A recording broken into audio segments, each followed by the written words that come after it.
When I talk to my conservative friends right here, they always tell me that the problem is high taxes, but they're wrong.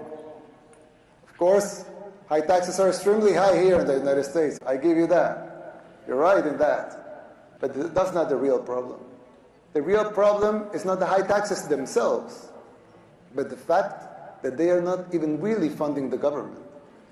Not even those high taxes, higher than a lot of places in the world, not even those taxes are really funding the government. So who's financing the government? Government is financed by treasury bonds. And who buys the treasury bonds? Mostly the Fed. And how does the Fed buy them? By printing money. But what backing does the Fed have for that money being printed? The treasury bonds themselves.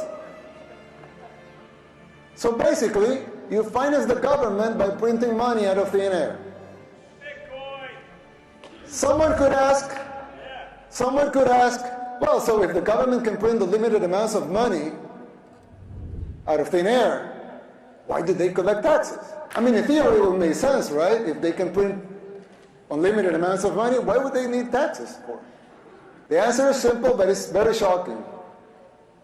The real problem is that you pay high taxes only to uphold the illusion that you are funding the government, which you are not. It's shocking, but it's true. The government is funded by money printing, paper backed with paper, a bubble that will inevitably burst.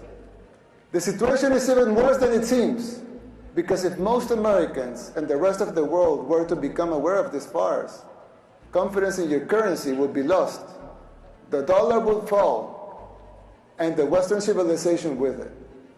If the next president of the United States doesn't make the necessary policies and structural changes, sooner or later that bubble will burst. There's still time. You don't have to make the same mistakes we did in the 60s and the 70s. You can still jump before the water boils.